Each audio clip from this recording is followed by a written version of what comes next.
कभी न कभी प्रत्येक मनुष्य के जीवन में यह अवश्य होता है कि हम इतना गहरा और निस्वार्थ प्रेम कर बैठते हैं कि वह प्रेम ही हमारे लिए घातक सिद्ध हो जाता है। जब प्रेम की तीव्रता बहुत अधिक हो जाती है, तब हम अपनी सीमाओं, आत्मसम्मान और स्वायत्ता को भूल जाते हैं। ऐसे में प्रेम किसी आदर्श एहसास के बजाय एक बोझ बन जाता है, जो हमारी मानसिक, भावनात्मक और सामाजिक परिस्थिति को कमजोर कर देता है। प्रेम यदि संतुलन, समझदारी और आत्ममूल्य के साथ ना निभाया जाए, तो वह हमारा सहारा बनने की बजाय हमारा विनाशक भी बन सकता है। इसलिए स्नेह की गहराई में भी अपनी पहचान और सम्मान को बनाए रखना अत्यंत आवश्यक होता है। मैं हूं आपकी दोस्त वर्षा। आशा करती हूं आप सभी बहुत अच्छे से होंगे। एक बार फिर से आप सभी का स्वागत करती हूं आपके और हमारे चैनल स्पिरिट ऑफ इम्बाइब के मंच पर। हम पढ़ रहे हैं कांता भारती का आत्मकथात्मक उपन्यास, जिसका नाम है रेत की मछली। आज हम पढ़ने जा रहे हैं इस उपन्यास का अंतिम भाग, और इस अंतिम भाग में मेरा आप सभी से यह अनुरोध है कि आप सभी की इस उपन्यास के बारे में क्या राय रही है, हमसे कमेंट बॉक्स में लिखकर अवश्य साझा करें। मुझे आशा है कि आप मुझे निराश नहीं करेंगे। तो चलिए चलते हैं बिना किसी देरी के इस उपन्यास के अंतिम भाग की ओर। किसी घटना या किसी इतिहास के निशान कभी कभी अपने आप मिट जाते हैं, लेकिन कभी कभी घटना के छूटे हुए निशान खुद बहुत धुंधले होते हैं। उन धुंधले निशानों को देखकर वह कहानी पढ़ पाना मुश्किल होता है। वैसे अब इन सब स्मृति चिन्हों की आवश्यकता भी नहीं है। ये पत्र, डायरी के पन्ने, चित्रों पर लिखे हुए नोट्स, इनमें से किसी का भी अर्थ अब कुछ नहीं रह गया है। ये तभी तक सार्थक थे जब तक इनकी कहानी जिलाए रखने की चाह बनी हुई थी। अब वह चाह मर चुकी है। कहानी को भी जीते रहने का अधिकार नहीं रह गया है। अदालत में मुकदमा चल रहा है। अदालत के मुकदमे से अब होगा क्या? जो कुछ टूटा है उस पर कानून की एक मोहर लग जाएगी और बस। वकील ने कहा था कि ये सारे कागज सहेज कर रखना, यदि मुकदमे में ये काम आए भी तो उससे होगा क्या? अब ये कागज सहे नहीं जाते। जब तक ये कागज रहेंगे तब तक मुझे जलाएंगे ही। नहीं, अब और अधिक जलने से अच्छा है कि इन स्मृति चिन्हों को ही जला दूं, जलाकर हमेशा हमेशा के लिए समाप्त कर दूं। कमरे की छोटी सी अंगीठी में एक एक कर वे कागज मैंने जलाने शुरू कर दिए। पत्रों और डायरी के पन्नों का यह अर्थहीन क्रम लगातार जलता जा रहा है। उनमें शब्द हैं और वाक्य हैं, लेकिन उनके अलावा जो अर्थ है, जो इतिहास गाथा है, वह उन कागजों के बाहर उन चिन्हों से अलग है। काफी लंबा है चिन्हों का यह सिलसिला। जैसे अथाह बालू की गर्म दलदल में मुझे चुपचाप धंसती छोड़कर इधर ही कहीं से गुजरा हो इतिहास गाथा का अगला अध्याय। बहुत लापरवाह पैरों से, जैसे मेरी नियति से असंपृक्त वह इधर से गुजरता हुआ दूर क्षितिज में खो गया हो, और कहीं कहीं उभर आए उसके पदचिन्ह अब धीरे धीरे मिटते जा रहे हैं। जनवरी 1960, या सही कहा जाए जनवरी 1960 से शुरू होता है अस्फुट पदचिन्हों का यह सिलसिला। कथा अदृश्य होकर बहती है, दिखता कुछ नहीं, सिर्फ घटता रहता है। कथा जहां मुझे छूती है वहां सिर्फ कुछ निर्जीव निसंग पत्र है, ऐसे पत्र जो कहते कुछ नहीं। यह सब न किसी ने होठों से कहा, न किसी ने कानों से सुना। तुम्हारा कुछ भरोसा नहीं, किधर किस मोड़ पर घूम जाओ, भटकते रहो। सुनो बेनो, मेरे मन की दुविधा अब समाप्त है। अब मैं फिर पहले जैसा हूं, गंभीर अथाह समुद्र की भांति। समुद्र, रेत का गर्म धधकता हुआ समुद्र। अब यह उमड़ता अमर्यादित व्याकुल ज्वार इन आतुर होठों में बंद कर सिमट गया, स्वाति के केवल एक बूंद सा टपकने को। कौन सी स्वाति की बूंद? वह जो घने बादलों की छाती से टपकती है, लेकिन नीचे किसी सीपी के होठ में नहीं, सूखी सिकता के धधकते अंक में समा जाती है ना। इससे अधिक कुछ नहीं। रेत की तरह सूखे शब्द और घने बादलों की छाती से टपक कर अतल की ओर जाती बूंद की प्रतीक्षा। बंबई से खत आता है। खत में है ही क्या? मेघदूत अगर यक्ष प्रिया के लिए सिर्फ एक मुट्ठी रेत लेता आए तो उसमें क्या पढ़ा जाएगा? क्या लिखेंगे शोभन? वे तो मेरे मन की भाषा बिना पढ़े ही चले गए। फिर भी मेरे तन मन की मृग तृष्णा उनके लिए मोह का रूप ले उसी की चिंता में डूबी रहती और इसी आशा में रहती थी कि पत्र तो वे अवश्य लिखेंगे। इतने में डाकिया आवाज देकर पत्र दे गया। कुंतल, मैं ठीक से पहुंच गया। बंबई पहुंचते ही कंपनी के कुछ अधिकारी मुझे लेने आए थे और बहुत स्वागत भाव से मुझे गेस्ट हाउस में ठहराया। नौकरी पर जाने लगा हूँ। नए ऑफिस में नए लोगों के बीच बड़ा पराया सा लगता है। अभी कुछ देर पहले कंपनी के मैनेजर से बातें हुई थी। एक आध हफ्ते में कमरे का प्रबंध हो जाएगा। सवेरे गेस्ट हाउस छोड़कर होटल में जाना पड़ा। लो, मेरे इलाहाबाद के मित्र डॉक्टर भरत के एक अभिन्न मित्र शर्मा जी ने अपने कमरे के फ्लैट में जबरदस्ती ले जाने का आग्रह कर रहे हैं। उनका नौकर खाना और अन्य काम करने के लिए बराबर वहीं रहता है। शर्मा जी स्वयं अधिकतर कानपुर में ही रहते हैं। कभी कभी आते हैं, अन्यथा यह कमरा एकदम खाली पड़ा रहता है। मैं चाहूँ तो 2-3 महीने यहीं रह सकता हूँ, किंतु 10-15 दिन में आसपास ही कोई अच्छा इंतजाम हो जाएगा। नौकर मेरे खाने पीने आदि का पूरा प्रबंध कर देगा, तुम चिंता मत करना। किताबों के प्रूफ पढ़कर बनारस भेज दिए हैं या नहीं? मेरी तमाम डाक यहाँ के पते पर भेज दो, और कोई विशेष बात हो तो लिखना। समूचा पत्र पढ़कर कुछ ऐसा लगा जैसे कहीं बहुत दूर से देखा हो और पहचानने से पहले चेहरा घुमाकर चल दिया हो। कोई गर्माहट नहीं, अंतरंगता का एक शब्द नहीं। अंत में एक रेखा खींचकर लिख दिया गया था, शोभन। किसका शोभन था यह? कौन सा शोभन था? क्या यह वही शोभन था जिसकी बाहों में कुंतल ने कभी भोर का तारा देखा था? वह शोभन मुट्ठी में भरी हुई रेत की तरह एक एक कण करके बाहर खिसक गया था। इसी समय माँ आ गई थी। मैंने उन्हें बता दिया कि शोभन का पत्र आया है। हमेशा की तरह उत्साह में भरकर वह देर तक आशीर्वाद देती रहीं। उन्हें शायद पता भी नहीं था कि जिसके लिए वे आशीर्वाद दे रही थीं वह अब उस पद पर नहीं रहा था, और उसका बस चलता तो वह आशीर्वाद भी उसी तरह ठंडे हाथों लौटा देता जिस तरह मेरी भावनाओं को लौटाता रहा है। रोज की तरह उनके नाम आई हुई डाक रीडायरेक्ट करने के बाद मैं उनकी किताबों के प्रूफ लेकर बैठती थी, लेकिन अब एक एक पंक्ति बार बार पढ़ने के बावजूद ऐसा लगता था जैसे वह पंक्तियां ओझल हो जाती हैं। उन पंक्तियों की बजाय कुछ संवाद उभरने लग जाते हैं, जिनमें से अधिकांश से सीधे शोभन को संबोधित होते थे। तुम पत्र का जवाब क्यों नहीं देते? तुम कुछ लिखते क्यों नहीं? तुम कोई बात साफ क्यों नहीं करते? तुम इतने चुप क्यों हो? तुम सच क्यों नहीं बोल सकते शोभन? ऐसे ही एक दिन बिना कुछ बोले उनका उत्तर आ गया। बहुत भयानक था वह उत्तर, बेहद निर्मम। शोभन की नीरस और विरक्त पंक्तियां जहां समाप्त हुई थी पत्र में, वहीं थोड़े से शब्द मीनल ने भी लिख रखे थे। वैसे उन शब्दों में मात्र एक औपचारिकता भरी थी, लेकिन साधारण औपचारिकता में से भी कितनी भयानक चुभन हो सकती है, यह केवल मैंने ही महसूस किया। शोभन की चुप्पी का रहस्य समझ में आ गया था। मीनल अंततः मुझे शायद अंतिम पराजय देकर बंबई जा पहुंची थी। पत्र बार बार उलट पलट कर देखा, संदेह की कोई गुंजाइश नहीं थी। मन को और अधिक भ्रम में रखने का अब कोई उपाय बचा नहीं था। आसपास कहीं भी कोई ऐसा साधन दिखाई नहीं पड़ रहा था जो मेरी खोई हुई दिशा मुझे वापस लौटा देता। 2 रोज बाद शोभन का एक और पत्र आया, ठीक वैसा ही विरक्त और ठंडा।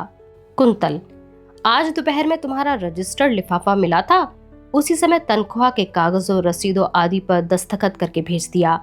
शनिवार के तीसरे पहर मीनल आ गई थी। मीनल वहां बीमार थी, उस पर से इतने लंबे सफर की थकान भी थी। कल मकान मिला और दिन भर सामान रखवाते रहे। सब व्यवस्थित होने पर लिखूंगा।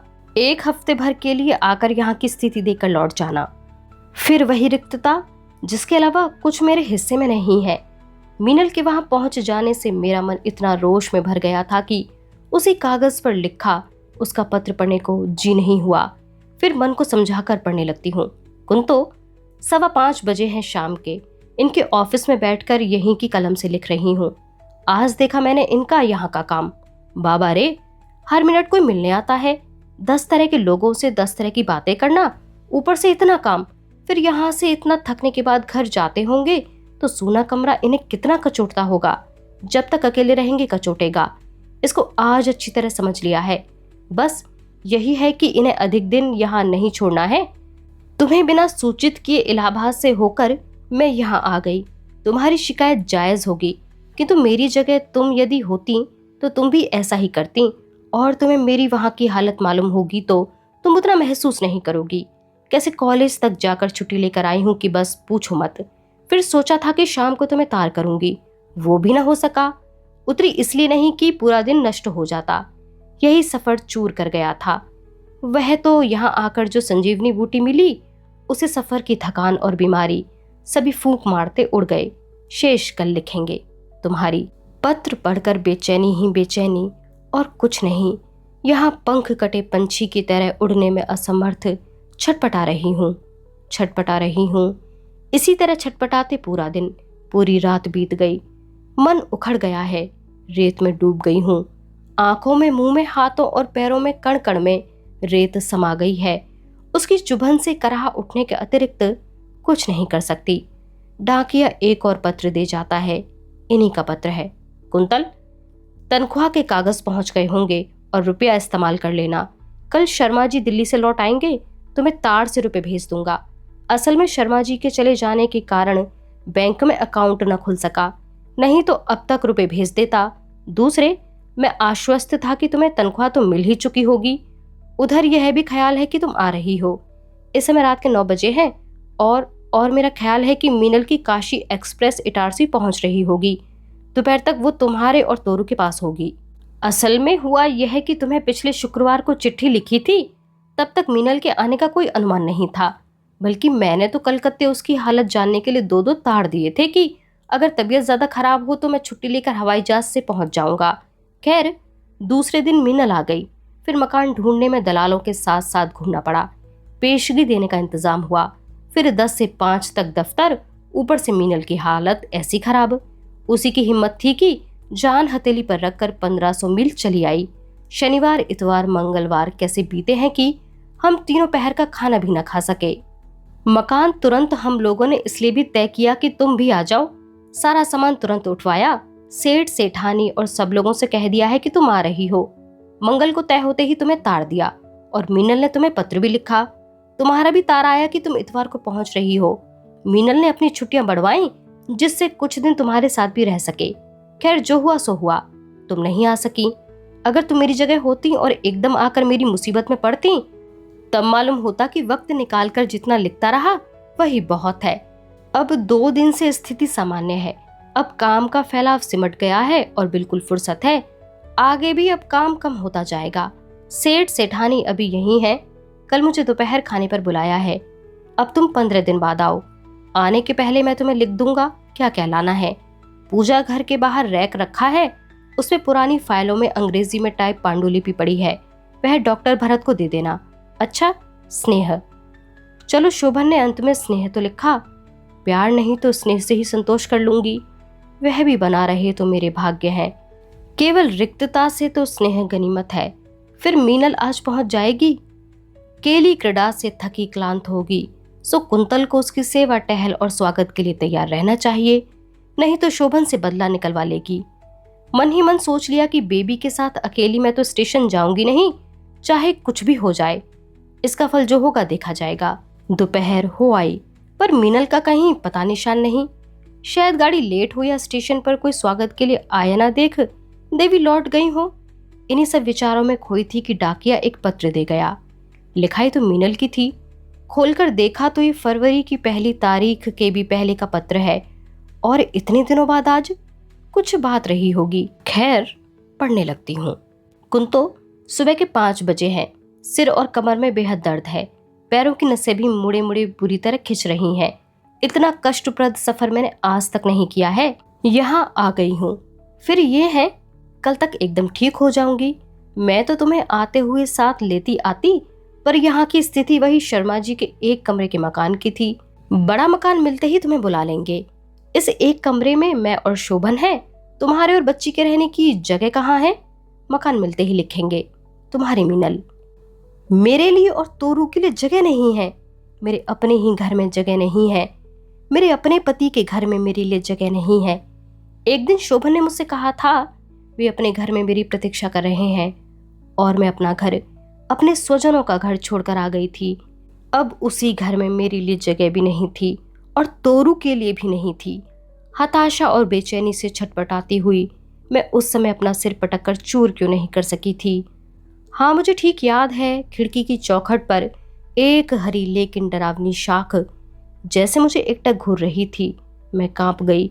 यह वही जंगली लतर थी जिसने धीरे धीरे करके फुलबगिया के सारे पौधे निगल लिए थे, और जब वह घर की चौखट के अंदर आ पहुंची थी, मेरे मुंह से अनजाने ही एक चीख निकल गई थी और आंखों के आगे अंधेरा छाता चला जा रहा था। बाहर टैक्सी रुकने की आवाज से अचानक मैं कुमुद की उस छोटी सी दुनिया में लौट आई हूँ। झपझप करके टैक्सी के दरवाजे बंद होते हैं और खुली हंसी की दो आवाजें सुनाई देती हैं। मैं चौंक जाती हूँ। इतनी ज्यादा रात हो गई, मुझे पता ही नहीं चला। जाते वक्त वो कह गई थी कि कोई 12 साढ़े 12 बजे वापस आएगी, लेकिन समय इतनी जल्दी बीत गया। कितने बरसों का इतिहास आंखों के सामने से गुजरता चला गया। कमरे में कागजों की जलने की गंध भरी हुई थी। कुमुद एकदम अंदर नहीं आई। कुछ क्षणों के लिए गहरा सन्नाटा छा गया था, जैसे सब कुछ स्तब्ध हो गया था। उस स्तब्धता में मैं डूब गई। एक जगह वह स्तब्धता कहीं मेरी अपनी स्मृति भी बन गई, लेकिन वह चुभी भी उस छोटी सी स्तब्धता के बीच। मैंने सोचा वहां कुमुद होगी और उसकी छोटी सी दुनिया का कोई खुशी से फूला हुआ उसका साथी होगा। बिल्कुल ठीक ऐसी ही एक दुनिया यहाँ से बहुत दूर कई बरस पहले बम्बई के उस छोटे से कमरे में भी छूट गई थी, जिसमें मेरी और तोरू के लिए जगह नहीं थी। बाहर अंधेरे में हल्के स्वरों में कुछ कहा गया। इस बार टैक्सी का एक ही दरवाजा बंद हुआ और टैक्सी चली गई। थोड़े से अंतराल के बाद अपने आप गुनगुनाती हुई कुमुद अपना बैग झुलाती हुई अंदर आई और ठिठक गई। अजीब तरह से नाक चढ़ाकर उसने कहा, क्या जला रही हो कुंतल? सारे कमरे में गंध भरी है। उत्तर क्या देती? मन बिल्कुल स्वस्थ नहीं था। मुझे पता नहीं चला था, लेकिन हो सकता है कि उन कागजों के जलने से अप्रिय गंध पैदा हुई हो। एक मरा हुआ इतिहास जलने से सुगंध तो उठेगी नहीं। कुमुद मनस्थिति समझ गई थी, इसलिए उसने अधिक सवाल नहीं किए। कपड़े बदलते हुए उसने इतना जरूर कहा, तुमने अच्छा ही किया कुंतल कि ये सब जला दिया। जलाने के बाद तुम अपनी प्रति भावुकता छोड़ सकोगी। लेकिन एक बात बताओ कुंतल, जिस दुनिया को छोड़ आई हो उससे अब ऐसा लगाव क्यों बना रखा है? उत्तर मैंने इस बात का भी नहीं दिया। कुमुद समझ गई कि मेरा मन कहीं गहरे से आंदोलित है। बात बदलकर उसने कहा, खाना तुमने खा लिया क्या? खा लिया, मैंने कहा। पगली, मुझे पता है तुमने तो कुछ भी नहीं खाया, चलो खाओ। फुलबगिया की उस दुनिया के व्यंजन नहीं थे। डबल रोटी, अंडे और कुछ जैम। अपनी दुनिया से बहुत दूर एक जो दूसरी जिंदगी शुरू हो रही थी, उसका यह पहला प्रसाद था। रात काफी हो आई थी। बहुत गहरे सन्नाटे में बहुत दूर कहीं एक अकेला कुत्ता चौंक कर भौंकने लगता था। जलाए हुए कागजों के साथ मेरी नींद भी जैसे जल गई थी। कुमुद ने अंधेरे में भी खुली हुई मेरी आंखों को जिस तरह अपनी उंगलियों से बंद किया, उस स्पर्श से मैं आविष्ट हो आई। अंधेरे में ही धीरे से बोली, सुनो कुंतल, मैं चाहती तो नहीं थी कि तुम्हें बताऊं, पर मैं सोचती हूं कि अगर मैं तुम्हें बता दूं तो शायद तुम्हारा मन परिस्थिति के प्रति ज्यादा तटस्थ हो सकेगा, तुम्हारा मोह भी शायद कम हो। निरुत्तर होकर भी मेरी उत्सुकता उसने पहचान ली और वह धीरे से बोली, कुंतल तुम्हें बताऊं, मदन अभी बंबई से लौटा है। ऐसा लगता है कि तुम्हारे डिवोर्स को लेकर काफी बड़े दायरे में शोभन ने ऐसी वैसी बातें फैलाई हैं। मदन मेरे एक सीनियर कलीग हैं, उन्होंने ही बताया। ये श्रीमान आनंद कौन है कुंतल? क्षोभ की एक लहर सी सारे बदन में उभरी और फिर अचानक मुझे हंसी आने लगी।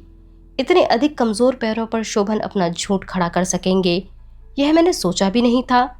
कुमुद ने शायद सही अनुमान लगाया था कि उस प्रसंग के आने पर मैं हल्की हो जाऊंगी। मुझे हंसती देखकर कुमुद बेहद खुश हुई। ये आनंद कौन था, बताती क्यों नहीं हो? क्या हुआ था? अफवाह तो बहुत गर्म है, कोई काफी मसालेदार कहानी लगती है।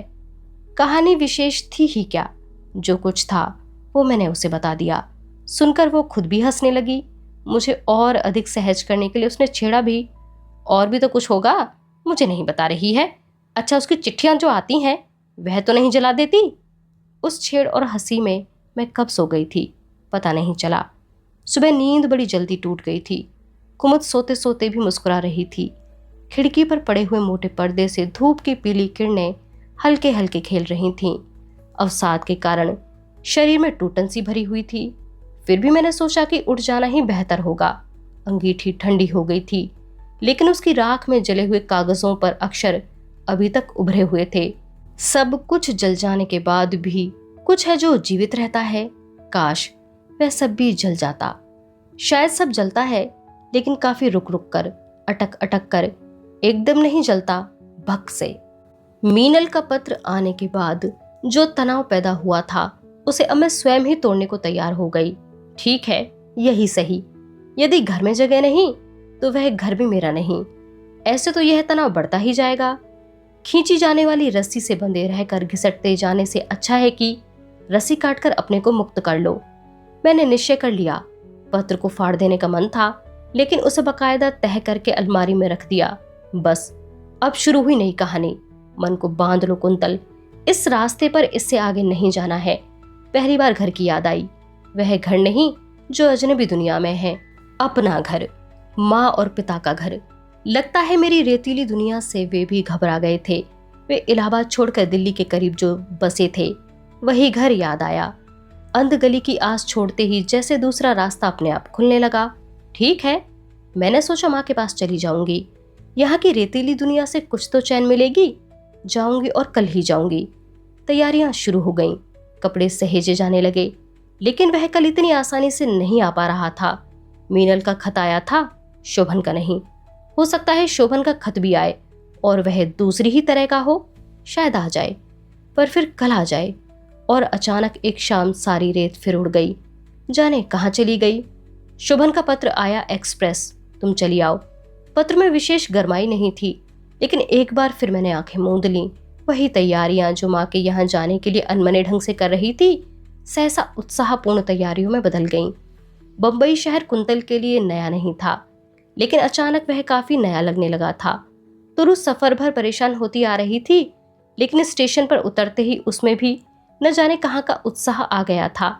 एक ऊंची इमारत के आगे टैक्सी रुकी। टैक्सी वाले ने पैसे निकालते समय मेरी हाथों का कंपन देखा। पैसे निकालने में कितनी देर हो रही थी। इमारत के द्वार की ओर देखने की हिम्मत नहीं हुई। लगा शोभन टैक्सी की आवाज पर आ गए होंगे। उसी तरह दोनों बाहें फैलाकर स्वागत करेंगे। दरवाजे पर कोई नहीं था। एक गुरखा चौकीदार ऊँग रहा था। तोरू को संभाल कर दूसरे हाथ से अटैची दरवाजे तक खींची। दरवाजा अभी वैसा ही सूना था। जब मैं बिल्कुल दरवाजे तक पहुंच गई तो ऊँगते गुरखे ने आंखें ऊपर उठाई। शोभन साहब का घर यही है? मैंने पूछा। कौन शोभान? गुरखे ने आश्चर्य से पूछा। शोभन साहब वो जो, अच्छा वो, छठा माला, चौथा फ्लैट, ऊपर ऊपर, कहकर वह फिर ऊँघने लगा। ऊपर अकेले ही पहुंचना होगा, साथ तोरू है। अटैची कैसे ले जाऊं? बम्बई के बारे में काफी सुनती रहती थी। अटैची छोड़ना उचित न लगा। धीरे धीरे एक बाह में तोरू को लटकाए अटैची घसीटती सीढ़ियां चढ़ी। सीढ़ियों के बाद लंबा बरामदा था और उसी बरामदे में कहीं चौथे नंबर का फ्लैट था। अटैची अब यहाँ छोड़ दी। अधिक खोजना नहीं पड़ा, फ्लैट मिल गया था। थोड़ी देर द्वार के बाहर खड़ी रही। अब सोचती हूँ कि मैं कितनी मूर्ख थी। सोच रही थी जैसे द्वार अपने आप खुल जाएगा। थोड़ी देर बाद दरवाजा खुला। खोलने वाला एक नौकर था। वही अजनबी निगाहें, वही अपरिचय के सवाल। मेरी बात सुनकर उसने लपककर अटैची नहीं पकड़ी, एक और होकर अंदर आने को भी नहीं कहा। 2 क्षण जैसे पसो पेश में रहकर अंदर चला गया। थोड़ी देर बाद वापस आया। बिना किसी भाव परिवर्तन के उसने अटैची उठाकर अंदर एक किनारे रख दी और दीवान की ओर इशारा करते हुए बोला, बैठ जाइए, साहब कपड़े बदल रहे हैं। नीचे सड़क पर चुपचाप चले जा रहे राहगीर के सिर पर 2 मंजिले से मकान की दीवार का हिस्सा टूटकर गिरते मैंने नहीं देखा। यह भी नहीं जानती कि उसका अनुभव कैसा होता होगा। हाँ, इस स्वागत में अगर सहसा चोट का कोई प्रभाव था तो वैसा ही वह भी होगा। एक क्षण के लिए मन में आया कि अभी उठ जाऊं और अटैची घसीटती हुई लौट जाऊं, लेकिन उठी नहीं। मीनल बीबी जी कहाँ हैं? मैंने नौकर से पूछा। कल हवाई जहाज से कलकत्ते लौट गईं। मैं चुप रह गई। सोचा हो सकता है नौकर ने जाकर सिर्फ इतना कहा हो कि कोई महिला मिलने आई है और उन्होंने सोचा हो कि कोई छात्रा ही आ गई हो। कपड़े बदलने का बरसों पहले का दृश्य आंखों में नाच गया। शोभन यूनिवर्सिटी जा रहे थे। कमीज उन्होंने पहन ली थी और तौलिए के नीचे से पैंट खींचने की कोशिश कर रहे थे। जाने क्या सूझा था मुझे कि मैंने तौलिया खींच लिया था। एक क्षण के झटके के बाद शोभन ने दोबारा से अपने आप को ढकने की बजाय मुझे खींच लिया था। इस बार मुझे लगा जैसे तौलिया मेरे ही बदन से खींचा गया था। मौसम यकायक हरारत से भर गया और हम दोनों पसीने से नहा गए थे। कई बरस पहले की वह याद ठंडी हवा की तरह पलकों को छूकर चली गई और शोभन आए। शोभन ही सच, लेकिन उस एक क्षण में जो कुछ हुआ वह थोड़े से शब्दों में नहीं समा सकता। बच्चे कभी कोई कपड़ा उछालकर ऊंचे पर अटकी चीज उतारना चाहते हैं और सहसा पाते हैं कि उछाला गया कपड़ा खुद वहीं जाकर अटक गया। लगभग यही कुछ हुआ उस एक क्षण में। जाने कितने दिनों की बर्फ की परत तोड़कर मन उछालो और उछाल लेकर वहीं जमा रह जाए। शोभन आए। शोभन ने देखा और फिर मैंने पाया कि शोभन के चेहरे पर जो कुछ था वह न देखती तो अच्छा था। वहां बहुत ठंडा निष्प्राण सवाल चिपका हुआ था। उस सवाल के शब्द कुछ भी हो सकते थे, यानी ठीक हो या कब आई या क्या आना बहुत जरूरी था। इससे भी अधिक शब्दों की आवश्यकता होगी, बल्कि संभवतः एक समूचे ग्रंथ की आवश्यकता होगी उस एक क्षण की व्याख्या के लिए। मेरा मन ठहर गया, बल्कि भय से सिमट गया। एक क्षण देर से ही मैंने नमस्कार किया तो रू आश्चर्य से उनकी ओर देख रही थी। संभवतः उससे अधिक आश्चर्य से वे अपने आप को देख रहे होंगे। तोरू के चेहरे के सामने चुटकी बजाकर उसे बहलाने का छोटा सा नाटक करने के बाद शोभन ने नौकर को आवाज दी और बोले, इनके लिए तौलिया साबुन वगैरह बाथरूम में रख दो। तुम कहाँ चले जाते हो? स्वर की हल्की सी तिक्तता शायद मेरे लिए थी। परिस्थिति को एक बार नए सिरे से संभालने के लिए मैंने जल्दी में ही अपने को दोबारा समेटा। आपका स्वास्थ्य कैसा है? मुझे उत्तर देने में उन्होंने जल्दबाजी नहीं की, लेकिन पूरी तरह से विरक्त भी नहीं हुए। बहुत अनमने और व्यस्तता भरे स्वर में बोले, ठीक हूँ, ऑफिस जल्दी जाना है, बोर्ड ऑफ डायरेक्टर्स की मीटिंग है। जिस तरह खिंचकर उन्होंने जुराब चढ़ाई, उसे लगा कि जैसे वे अपने आप पर कोई परत चढ़ा रहे हों। तुरु आपको बहुत याद करती थी, रास्ते भर आपको पुकारती आई, मैंने फिर कहा। उत्तर की बजाय और अधिक व्यस्त होकर उन्होंने उसी तरह एक बार तोरू के सामने चुटकी बजाई और पहले से भी ज्यादा ऊंची आवाज में नौकर से बोले, मेरा नाश्ता लगाओ, क्या कर रहे हो? मुझे लगा बर्फ को तोड़ना इतना आसान नहीं है, कम से कम अभी तो नहीं ही। तोरू को मैंने नीचे बिठा दिया और एक नज़र कमरे पर डाली। अपनी फुलबगिया के ऊपर का नीला कमरा एक क्षण के लिए कौंध गया और लगा उसी एक क्षण में भयानक अपरिचय बिखर गया। कहाँ थी वह गंध, कहाँ थी गाढ़े परिचय की वह गुनगुनी रोशनी? देखो, उसे जमीन पर क्यों बिठा दिया? ऊपर बिठाओ या अंदर? कहते कहते वे रुक गए। अंदर पलंग पर तोरू के बैठाए जाने का हुक्म वे पूरे अधिकार से दे सकें उस स्थिति में शायद नहीं थे। फिर भी मन बड़ा आश्वस्त हुआ। तोरू को अंदर नहीं ले गई। थोड़ी बड़ी हो गई थी, इसलिए गिर जाने का डर कम था। इसीलिए उसे सोफे पर बैठा दिया और बाथरूम चली गई। बाथरूम जाना बहुत आवश्यक तो नहीं था, फिर भी लगा थोड़ी देर कम से कम पलायन के रूप में ही सही वहां आना आवश्यक था। कोई 10-1 मिनट लगे होंगे वहां।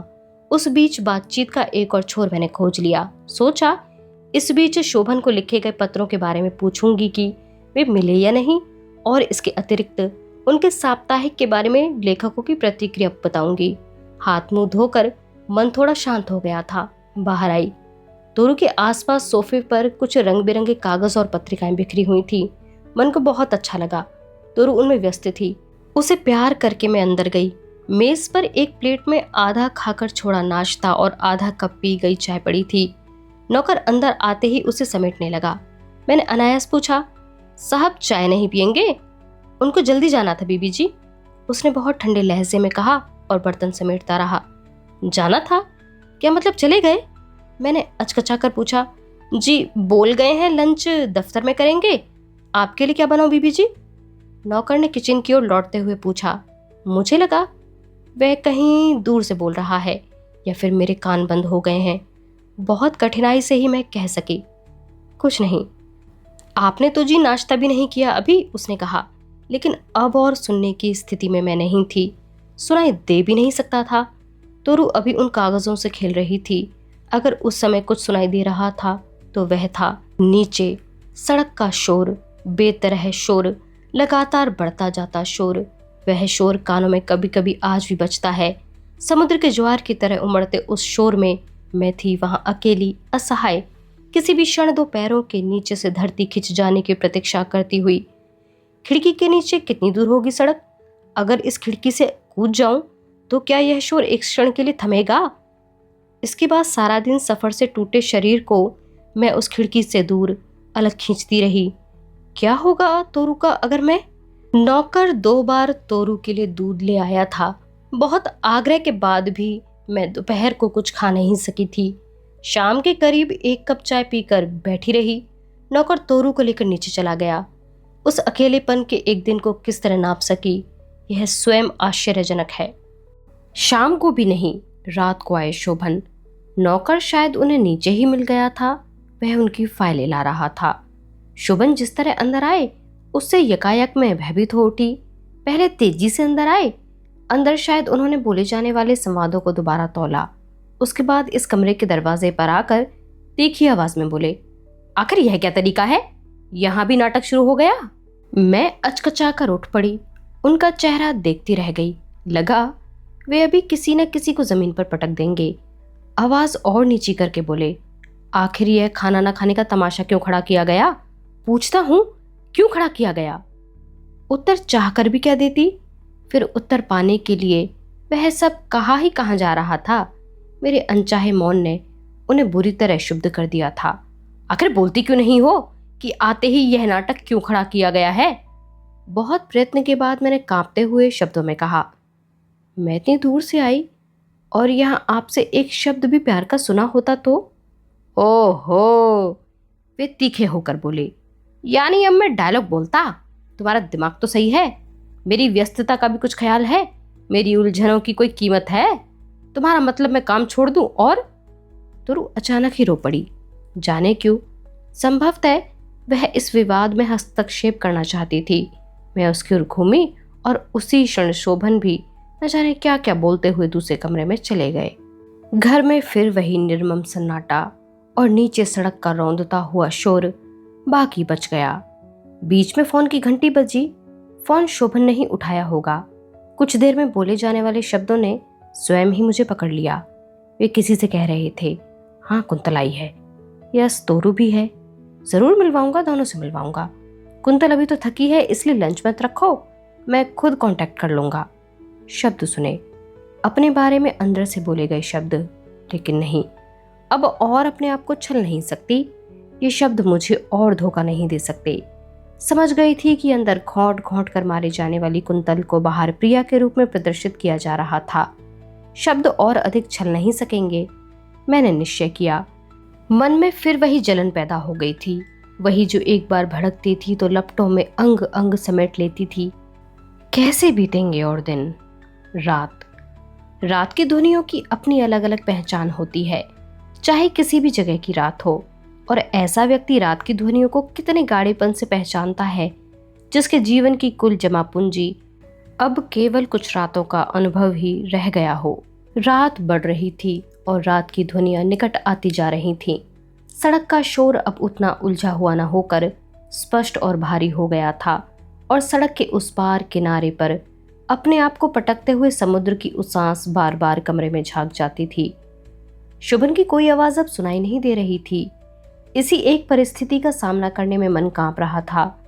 बहुत देर तक अपने को उकसा कर मैं उठी। तोरू को शॉल उड़ा दिया था। बहुत धीरे से शोभन के कमरे की ओर बढ़ी। शोभन कमरे के दूसरे कोने पर एक चमकदार डेस्क पर लैंप की रोशनी में कुछ पढ़ रहे थे। वे पढ़ते रहे, मैंने धीरे से कहा, आप सोएंगे नहीं? शोभन कुछ नहीं बोले।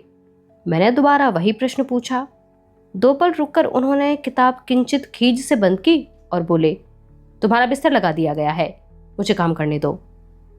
तुम्हारा बिस्तर? बस, अब इससे अधिक नहीं। लेकिन उपाय? राह? खिड़की के नीचे एक छलांग? 1 दिन, 2 दिन, 3 दिन लगता है। मैं वह अभियुक्त हूं जिसके अदालत में पहुंचने से पहले ही सजा सुना दी गई है। सजा एकांत कारावास। कारावास में केवल वह खिड़की है जो अपनी लगती है और कुछ भी तो नहीं। लेकिन कितना भयावह है वह अपनापन। सारे दिन के उस रौंदने वाले सन्नाटे में कभी कभी इशारे से वह खिड़की बुलाने लगती है और फुसफुसा कर पूछती है, तुम्हें रास्ता मिला? नहीं। मैं घबरा कर कहती हूँ, नीचे देखो, रास्ता है या फिर उस समुद्र को देखो, कितनी शीतल समाधि होती है समुद्र, और खिड़की रहस्यपूर्ण हंसी हंसती है। समाधि? यह घर क्या सचमुच समाधि है?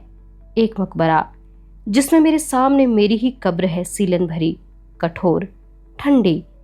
दरवाजे पर जो घंटी लगी हुई है उसे ठीक ठीक घंटी कहना सही नहीं होगा।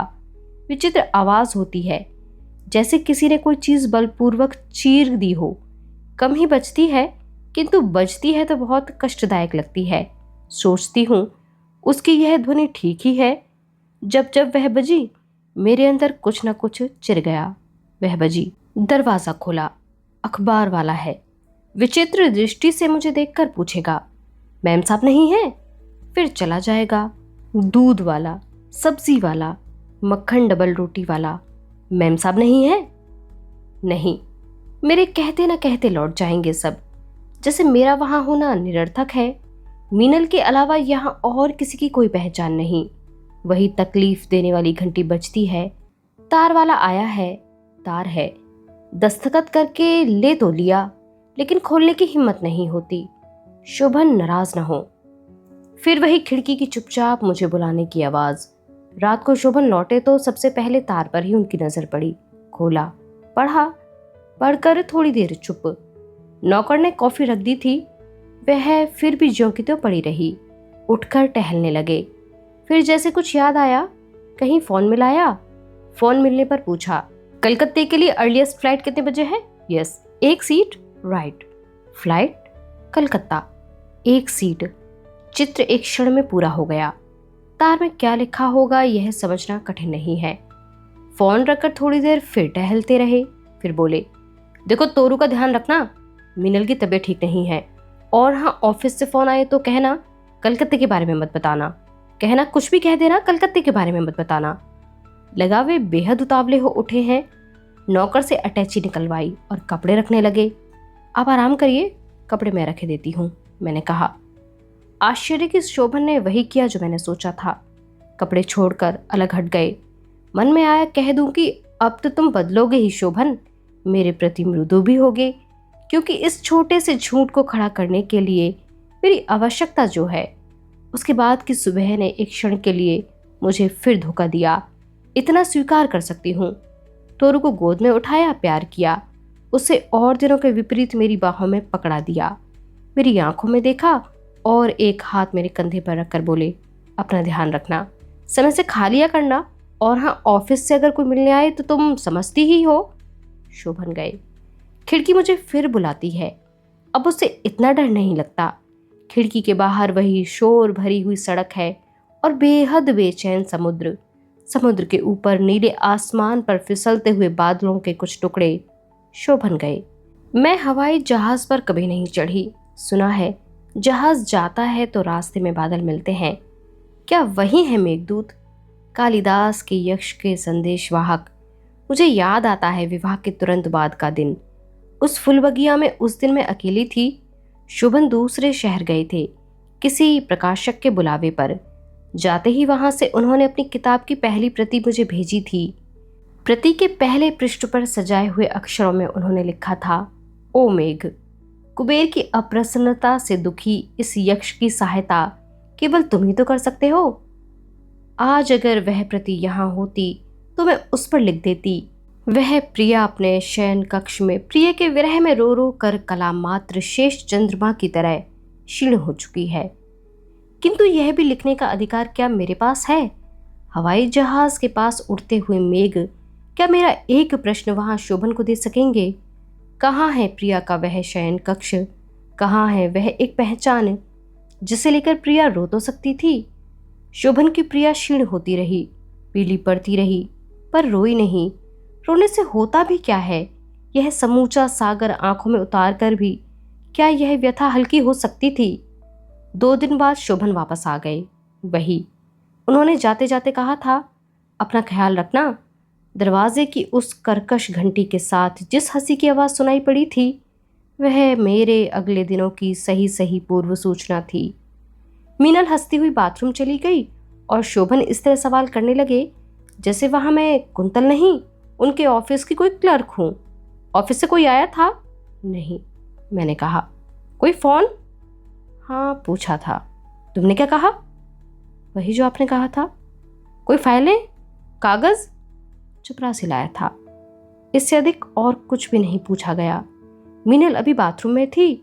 शोभन ने एक क्षण दूसरे कमरे की ओर देखा और खुद भी बाथरूम चले गए, शायद हाथ धोने। हाँ, हाथ ही धोने। बड़ी सफाई से वे अब रिश्ते से हाथ धो रहे थे। बाथरूम से खिलखिलाकर हंसने की आवाज आने लगी, आती रही। फोन की घंटी बजी, थोड़ी देर बजती रही। मैं असमंजस में खड़ी रही, फोन उठाऊं ना उठाऊं। बाथरूम की हंसी में व्यवधान हुआ। शोभन ने बाहर आकर फोन उठा लिया। हाँ, बस अभी पहुंच रहा हूँ, अभी अभी आया हूँ। फोन रखकर जैसे उन्होंने शून्य को सुनाया। मैं 15 मिनट में ऑफिस जा रहा हूँ। मीनल से पूछ लेना वह क्या खाएगी, नौकर की मदद कर देना। शब्द अगर पत्थर होते तो वे ऐसे ही होते होंगे और इसी तरह चोट पहुंचाते होंगे। मीनल बाथरूम से बाहर आ गई। फिर वही हंसी, फिर वही छेड़छाड़, और यह सब कुछ ऐसे जैसे वहां कुंतल शोभन की पत्नी नहीं, केवल एक निराकार शून्य हो। खिड़की के शोर और समुद्र की गरज के साथ एक तीसरी आवाज भी मिल गई थी, मीनल और शोभन की हंसी। ऑफिस जाते जाते वे मीनल से बोले, दिन में खूब आराम कर लेना, शाम को घूमने चलेंगे। क्यों, दिन में आराम क्यों करना है? मीनल ने बेशर्म शरारत से पूछा। क्योंकि रात में फिर आराम का मौका नहीं मिलेगा, यही सुनना चाहती थी ना? शोभन ने उसके गाल मसलते हुए कहा। फिर वही हंसी। शोभन चले गए। मीनल खिड़की से बाहर उन्हें देर तक देखती रही। लगभग 2 घंटे इस विदा के बाद के विचित्र थे। मीनल ने मेरी ओर देखा, मैंने भी देखा। उसने भी कुछ कहना चाहा, मैंने भी। फिर वह भी रुक गई, मैं भी रुक गई। मुझे लगा यह अवसर है, कुछ बातें की जा सकती हैं साफ साफ। मन इतना आंदोलित था कि बिना बोले ही जाने कौन कौन से संवाद तैयार करती रही।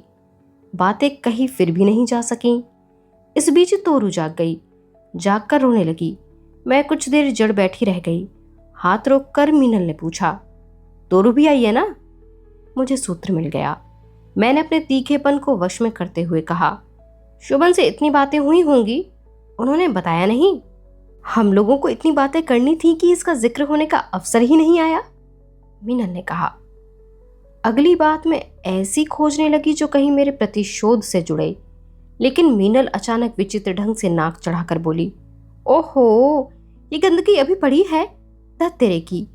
उसने खाली अटैची जमीन पर उलट दी। मैं तोरू को गोद में उठा लाई थी। अचानक जमीन पर उलटती गई उस गंदगी पर मेरी नजर पड़ी। प्रयोग में लाए गए गर्भ निरोधक। वो कागज उठाना, उसने कहा। कागज उसने खुद ही उठा लिया। कागज में उस गंदगी को खुद ही लपेटते हुए नाटकीय रुमान के साथ, जैसे अपने आप से उसने कहा, कुछ गंदगियां सुंदरतम चीजों से भी ज्यादा प्रिय होती हैं। क्यों कुंतल? बर्दाश्त से बाहर होने पर भी कुछ विशेषताएं किसी को जड़ बना देती हैं। एक पर एक मुझे लग रहा था वे बातें मेरे और शोभन के रिश्ते के ताबूत पर कीलों की तरह जड़ती जा रही थीं। सर भन्ना रहा था, शरीर जैसे बुखार से तप उठा था। तुर गोद में होकर भी जैसे वहां नहीं थी। अपनी तमाम घृणा और अपने निरंतर अपमान से उपजी जिज्ञासा को समेटकर मैंने तीखे स्वर में कहा, तुम्हें शर्म नहीं आती?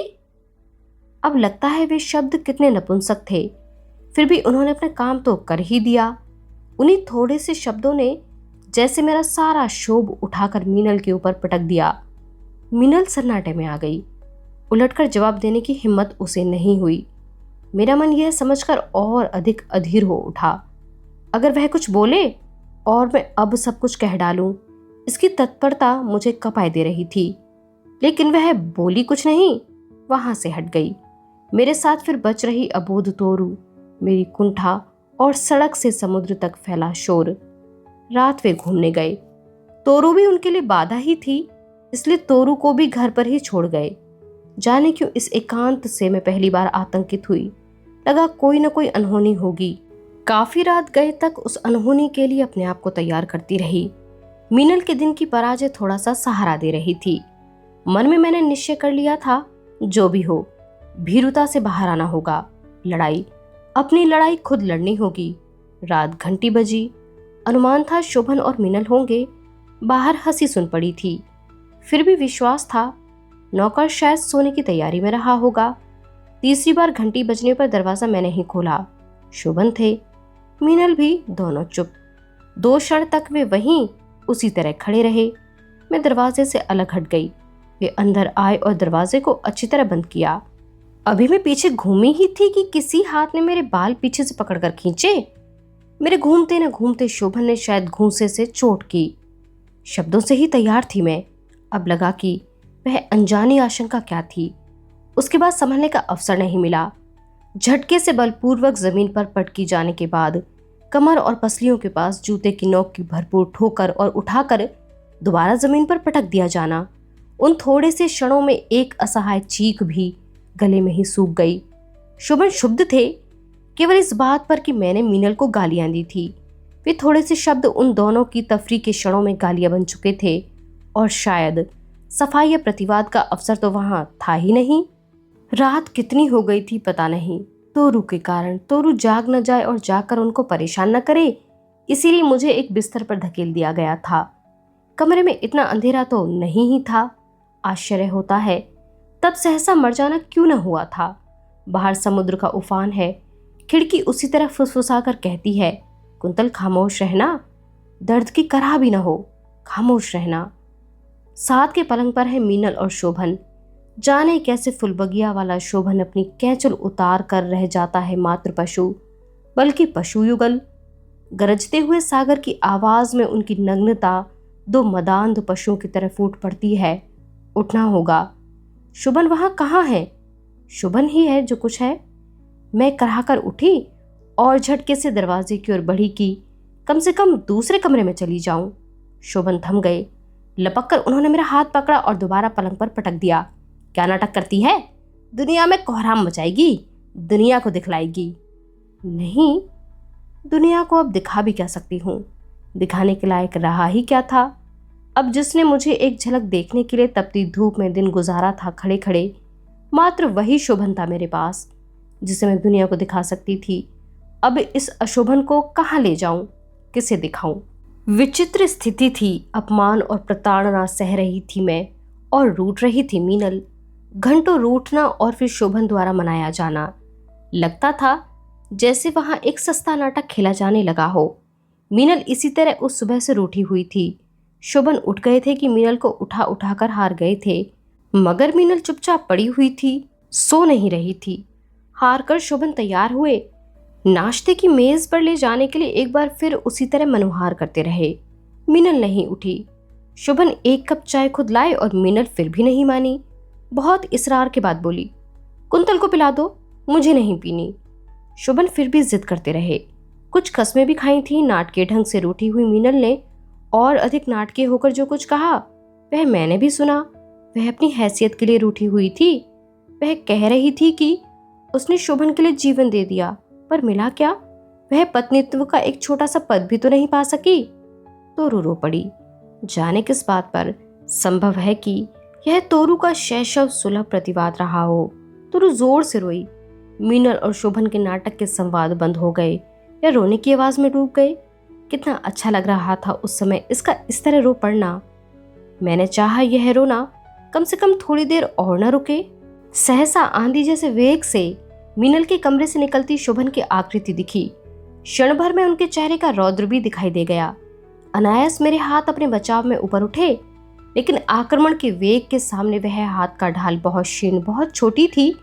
तोरू सहमकर एकदम चुप हो गई। पशु और आदमी के बीच एक अंतर है। आदमी के हाथ होते हैं और पशु के हाथ पैर में अंतर नहीं होता। आदमी के हाथ और पैर में अंतर होता है।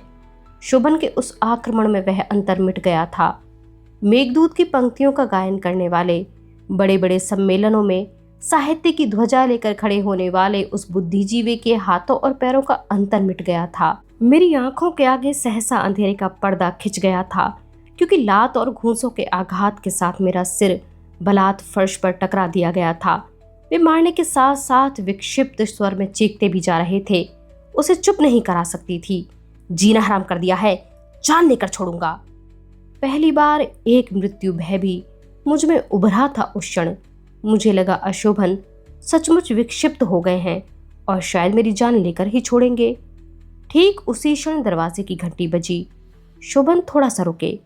उनके शब्द अब केवल गालियों में बदल गए थे। मेरे पिता, मेरी माँ और मेरे कुल को दाग लगाने वाली भद्दी गालियां। घंटी दोबारा बजी। शोभन चौंक कर अलग हो गए। उसी आवेश में वे कमरा लांग कर द्वार तक गए। वहां जो भी हुआ हो, उल्टे पांव वापस आए।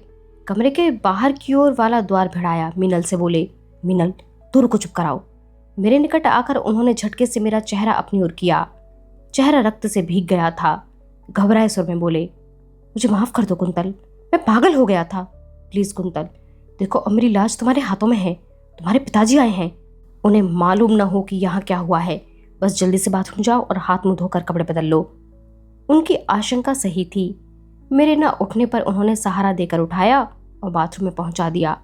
मिनल तौलिए से जल्दी जल्दी फर्श पर गिरा हुआ खून साफ करने लगी थी। मैंने सुना शोभन कह रहे थे, आपकी बेटी फिसलकर गिर पड़ी, चोट आ गई, उसी से मैं परेशान हो गया था। उन खोखले शब्दों के बाद एक क्षण का विराम देकर पिताजी का भारी और आर्द्र स्वर सुन पड़ा, शोभन जी, आप इतनी ऊंची आवाज में बोल रहे थे कि काफी कुछ मैंने बाहर से ही सुन लिया था, और अब अच्छा हो कि मुझे इसे ले ही जाने दीजिए। आगे के शब्द अधिक भीग कर सुनाई नहीं दिए। बाथरूम के आईने में मैं अपना चेहरा देखकर रो पड़ी, रोती रही। थोड़ी देर बाद मुझे भी वहां ले आया गया। गिर पड़ने के झूठ की अब कोई आवश्यकता नहीं थी। जो कुछ था बेशर्मी से खुला पड़ा था। पिताजी मुझे देखकर फिर से रो पड़े थे। जाने कैसे और क्यों मैंने हट पकड़ लिया था कि जो भी हो, शोभन जैसे रखें, पर मैं जाऊंगी नहीं, यही रहूंगी। इन्हें जिंदा रखना है तो रखें, मारना है तो जान ले लें। क्या यह सारा निर्णय कोई और ही करा देता है? क्यों लिया था वह निर्णय? आज सोचती हूँ वह अंतिम अवसर था। तब सही निर्णय ले लिया होता और पिताजी के साथ चली आई होती तो आज की स्थिति निश्चय ही कुछ दूसरी होती। पिताजी ठहरे नहीं। एक घूंट पानी भी उन्होंने नहीं पिया। ज्यों के त्यों वापस लौट गए। रुकते भी कैसे, किस आधार पर? शोभन के पास एक शब्द भी उन्हें रोकने को नहीं था। शब्द ही क्या, साहस भी नहीं था।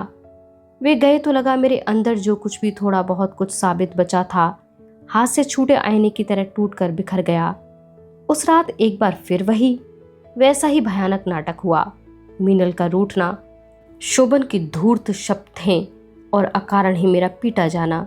अब बचाव भी व्यर्थ था। रोने के लिए भी तो शक्ति चाहिए।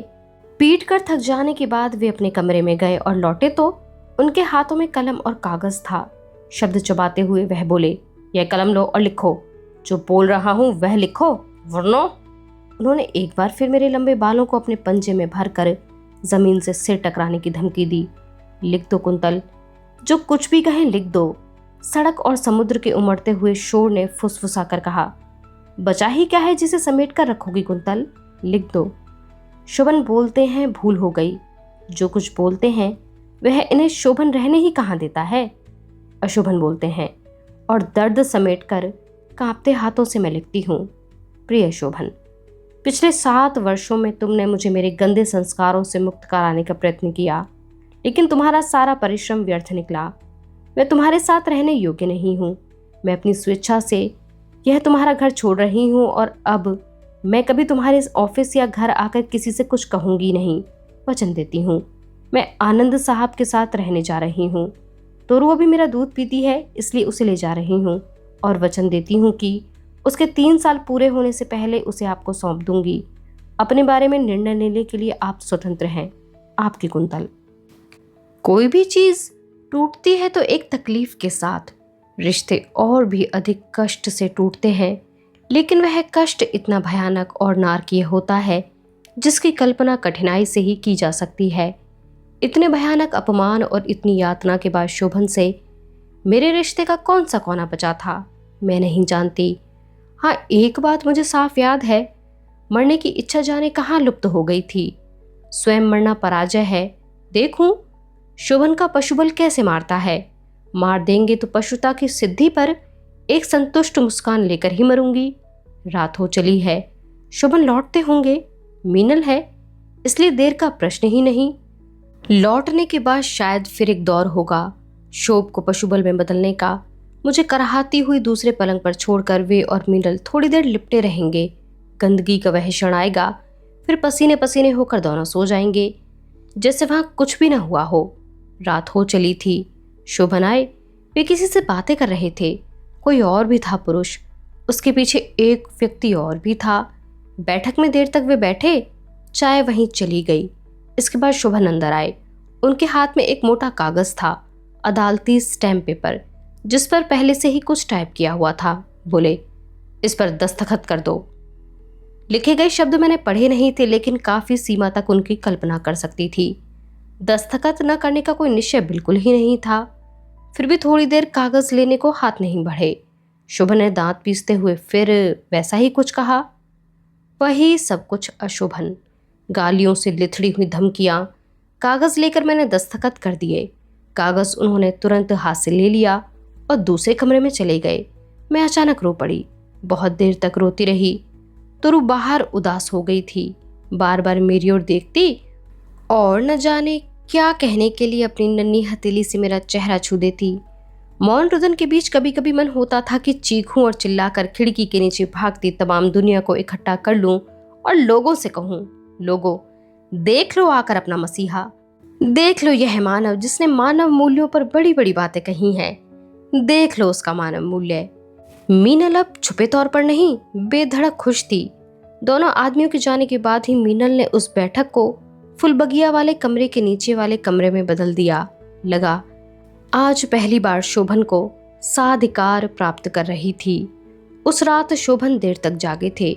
बहुत बाद में मालूम हुआ उसी रात उन्होंने अपने सभी साहित्यिक मित्रों को लंबे लंबे खत लिखे थे। उनमें से एक खत, हाँ वह भी तो है कुमुद के कमरे की अंगीठी में जले हुए कागजों में से एक, शोभन को उनके एक खत के लिए भरपूर दोषी ठहराते हुए जिसने एक लंबा खत शोभन को लिखा था, उसी ने शोभन का खत बाद में मुझे भेज दिया था। खतों में शोभन ने स्टैम्प पेपर पर लिखाए मेरे वक्तव्य के हवाले दिए थे और दुश्चरिता बताकर मुझसे अपने संबंध टूटने के दुर्भाग्य की चर्चा की थी। वह सप्ताह घटनाहीन बीता। बस मेरा वहां होना उनके लिए शून्य और मेरे लिए शिला की तरह भारी होता जा रहा था। कुछ भी न होना, अपमान और शारीरिक यातना की अनुपस्थिति, कभी कभी अपने जीवित होने तक पर संदेह होने लगता था। और फिर वही घटनाओं का क्रम आरंभ हो गया। शोभन ऑफिस से लौटे और मुझ पर टूट पड़े। चीखती हुई तोरू को मिनल उठा ले गई और शोभन मुझे पीटते रहे, चीखते रहे। उनके उत्तेजना मिश्रित विक्षिप्त स्वर में तेजी से बोले गए जो संवाद सुनाई दिए, उनसे पता चला मेरे कारण उनके साहित्यिक मित्र उनकी निंदा कर रहे हैं। 3 रोज तक यह क्रम चलने के बाद एक दिन मालूम हुआ मीनल वापस कलकत्ता जा रही है। वह जाते जाते कह गई थी कि जब तक यह औरत यहाँ से नहीं जाती वह वापस नहीं आएगी। दूसरे अफसरों की तरह इस बार शोभन उसको कस्में नहीं दिलाते रहे, मनाते भी नहीं रहे। मीनल चली गई। उसके जाने के बाद एक नया अध्याय शुरू हुआ, अंतिम अध्याय। शोभन ऑफिस गए और लौटे ही नहीं, लौटेंगे भी नहीं। फोन पर उन्होंने नौकर से कहला दिया, उसे कह दो जब तक वह वहां है मैं नहीं लौटूंगा, उसकी जहां मर्जी हो वहीं चली जाए, किराया भिजवा दूंगा। इस नई धमकी को कैसे लूं?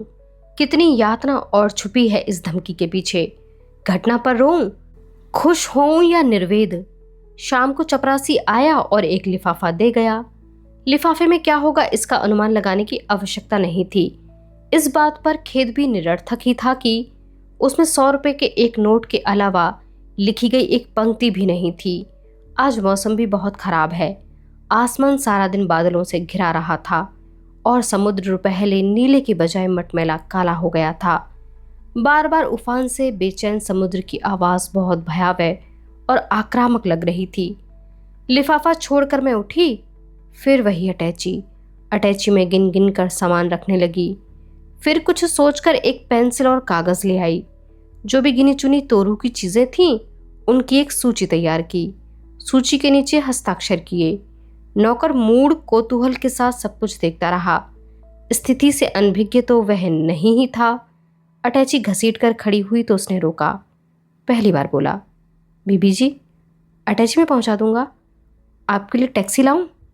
बहुत बड़े रेगिस्तान में भटकते हुए आदमी को तपती रेत और झुलसती धूप में अगर एक छोटे से पत्थर का साया भी पाँव की 2 उंगलियां छुपाने भर के लिए मिल जाए तो बड़ा अजीब लगता है।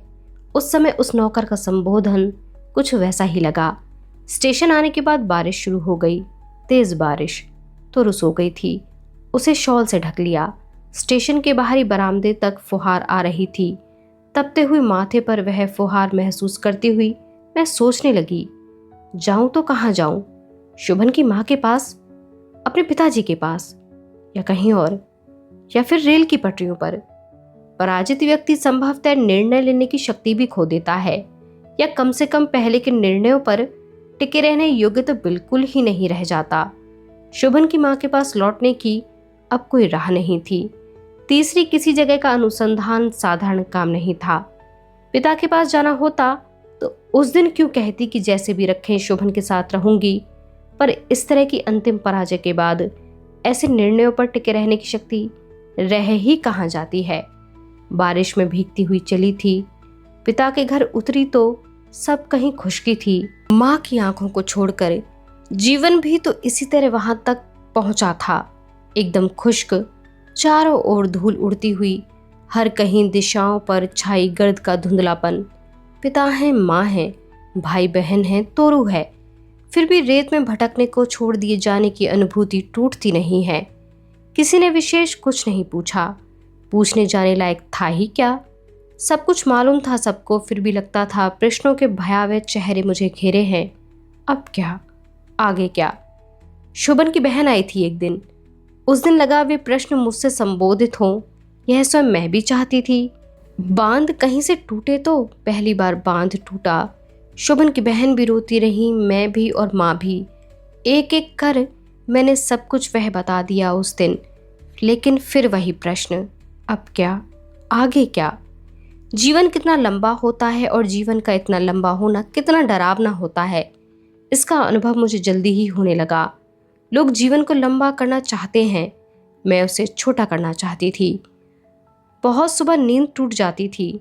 नींद क्या, उसे मूर्छा भी कह लिया जाए तो बहुत बुरा ना होगा। उतनी ही सुबह नहा लेना। शरीर पर पानी गिरता तो लगता है इसका गिरना कभी बंद ना हो, यह गिरता ही जाए, और इतना ही गिरे कि अंदर का ताप पिघल जाए। पर वह ताप पानी से कब पिघला है? और इसके बाद ही शुरू हो जाता था पहाड़ सा दुर्दम दुर्लंघ दिन। क्या कोई नौकरी की जाए? नौकरी, आनंद साहब की वह घटना साकार हो उठती है। एकमात्र नौकरी का वह घिनौना उपसंहार लांघकर फुलभगिया में उतरी थी। फुलभगिया के बाद फिर वही सिलसिला। इन्हीं रेगिस्तान जैसे लंबे लंबे दिनों में जाने कैसे मुझ तक आया एक पत्र। वयोवृद्ध आशीर्वाद से भाई जी ने आखिर खोज ही लिया। बड़ी पीड़ा से उन्होंने सूचना दी थी कि उन्हें सब कुछ मालूम हो गया है और वे मेरी सहायता के लिए 250 रुपये गीतकार कवि हरि जी के हाथ भिजवा रहे हैं। पिछले कुछ अंधड़ भरे दिनों के बाद इन रुपयों के पीछे पहली बारिश में भीगी मिट्टी की गंध जैसी जो सद्भावना थी, उसकी प्रतीक्षा मैंने कई दिन की। बाद में पता चला, बहुत बाद में, कि साकी और जाम के प्यासे कवि को वह सद्भावना इतनी प्यारी लगी कि वह उसे उन 250 रुपयों सहित अपने बैंक में रख आया था। भाई जी को 1 सप्ताह बाद उत्तर लिखा। उसके बाद उन्होंने तुरंत सूचना दी कि उन्होंने कुछ लोगों से बातें की हैं और वे चाहते हैं कि दिल्ली में जहाँ कहीं रिक्त स्थान हो उसकी सूचना मैं भाई जी को अविलंब दूं। रिक्त स्थानों का पता मैं कहाँ से लगाती? पिताजी को भी यह पता नहीं लगने देना चाहती थी कि मैं नौकरी करना चाहती हूँ, क्योंकि वे सोचते कि मैं अपने आप को यहाँ भार मान रही हूँ। अखबार के कुछ विज्ञापन देखकर उनके बारे में भाई जी को लिख दिया, लेकिन मन इतना बेचैन था कि भाई जी का उत्तर आने से पहले ही मैंने चुपचाप एक पता नोट कर लिया और माँ से किसी सहेली से मिलने का बहाना बनाकर बाहर आ गई। दुनिया भीड़, चारों ओर भागते हुए बदहवास लोग। मैंने अपने डर को किसी तरह दबाया। बस से कहाँ उतरना है यह भी मालूम नहीं था। जाने कितनी दूर बस ले गई, बार बार पूछना अच्छा नहीं लग रहा था। आखिरकार बस ने जहाँ उतारा वह पुरानी दिल्ली का जबरदस्त शोर और भीड़ भरा इलाका था। हर कोई बदहवास भाग रहा था, जैसे कहीं कोई खतरा उसका पीछा कर रहा हो। लेकिन इस भगदड़ के बीच भी लोगों को जाने कहाँ से इतना समय मिल जाता था कि वे मुझे देखते, ठिठकते, फिर देखते, आगे बढ़ते और ठिठक कर फिर देखते। मैं साहस जुटाने के बावजूद भयभीत हो उठी। पर्स में पड़ा हुआ पता एक बार फिर देखा। फूल वाली गली, धर्मशाला के पीछे, मकान नंबर 2732, शिशु विद्यालय, फूल वाली गली। पूछते पूछते और अजनबी निगाहों से टकराते हुए जिस फूल वाली गली में मैं पहुंची, वहां फूलों जैसी किसी चीज की कल्पना भी कठिन थी। कठिनाई से दो व्यक्तियों के एक साथ गुजर सकने लायक गली में कभी ईंटें बिछी रही होंगी। अब वहां छोटे छोटे गड्ढे जड़े हुए थे। गली के दोनों ओर रास्ते में कुछ ज्यादा ही चौड़ी गंदे पानी की नालियां, नालियों के ऊपर संकरी छतों की तरह फैले हर मकान के संकरे चबूतरे, चबूतरों पर कौतूहल से भरी बूढ़ी औरतें और मैले बच्चे। वहां गंदगी थी, अंधेरा था, सीलन थी, बदबू थी, और अगर कुछ नहीं था तो वे फूल जिनके नाम पर वह गली जाने कब फूल वाली गली हो गई थी। मैंने सबसे पहले धर्मशाला का पता पूछा। जिस बूढ़े से पूछा वह जवाब देने की बजाय अपनी पीठ खुजलाता हुआ मुंह फुलाए खड़ा रहा। पास का बच्चा भी कुछ नहीं बोला। इसी बीच चबूतरे पर बैठी एक औरत खिसक आई। उसने पहले मुझे घूरा और फिर सिर्फ इतना बोली, आगे है बाजू में, वहां पीपल का एक पेड़ भी है। बच्चे ने अब अपना सुझाव दिया। पीपल का पेड़ इस बित्ता भर चौड़ी गली में। हार कर आगे बढ़ी। थोड़ी दूर पर धर्मशाला मिल गई। बाहर से मैले मंदिर जैसी लग रही थी। द्वार पर पुरानी पच्चीकारी और दोनों ओर मसाले से बनाकर रखे गए द्वारपालों के दो पुतले। वहां पीपल भी था। धर्मशाला से सटे मकान की दूसरी मंजिल से गंदा पानी नाली तक गिरने वाला पाइप सड़कर टूट गया था और उसी की सीलन से दीवार में फोड़कर एक नाटा सा पीपल का पेड़ इस तरह लटका हुआ था जैसे किसी मजबूत औरत की गोद में बच्चा टंगा हो। धर्मशाला की बगल में एक और उससे भी पतली गली थी। वहीं था वह शिशु विद्यालय। शिशु तो नहीं, हाँ, दो मैले से किशोर चबूतरे पर रेखाएं खींचकर पत्थर के टुकड़ों से खेल रहे थे। स्कूल यही है? मैंने उनसे पूछा। स्कूल? उनमें से एक ने मुझे घूरा, फिर दूसरे ने भी मुझे घूरा और दोबारा खेलने में व्यस्त हो गए। इस बीच अंदर से एक अधेड़ आदमी बाहर आया। शक्ल से अच्छा नहीं लगा, फिर भी पूछा, भैया शिशु विद्यालय यही है? शिशु विद्यालय? वह आदमी एक क्षण कुछ सोचता रहा, फिर पूछा, क्या काम है? बात यह है कि अखबार में छपा था कि यहाँ किसी टीचर की जगह खाली है। मेरे बोलते ना बोलते वह आदमी अंदर मुड़कर गायब हो गया।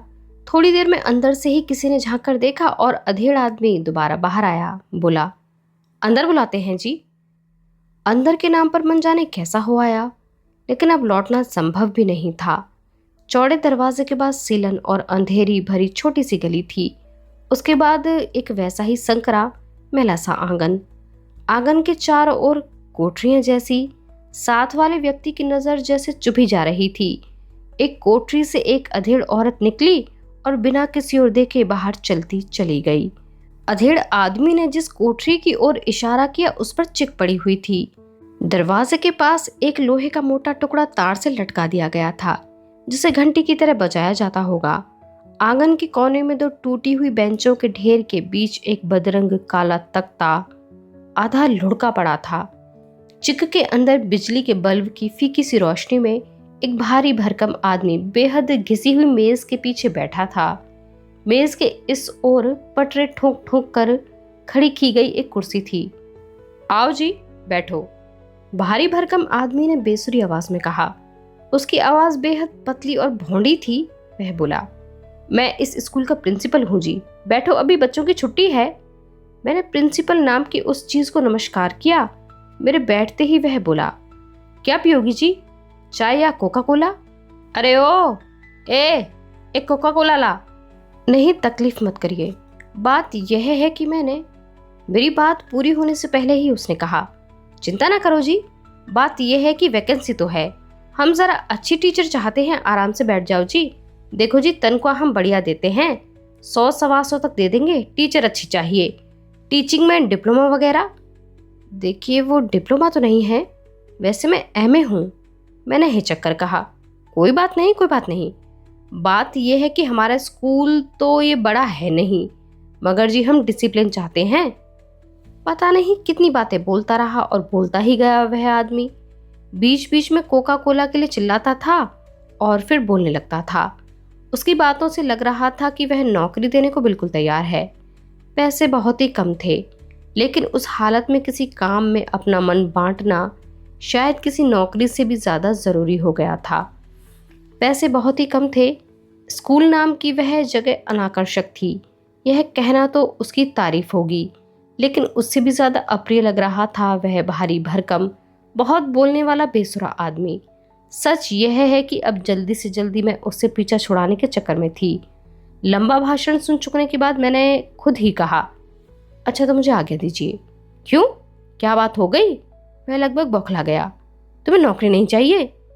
जी नहीं, नौकरी तो चाहिए मगर देर हो रही है, मुझे घर लौटना है, मैंने कहा। घर की बात करके मैंने गलती ही की। वह घर के बारे में पूछने लगा, कौन कौन है, शादी हुई या नहीं, पति क्या करते हैं, इत्यादि। कठिनाई से ही वहां से उठने पाई। वह आदमी बोला, चलिए मैं बाहर तक छोड़ देता हूँ।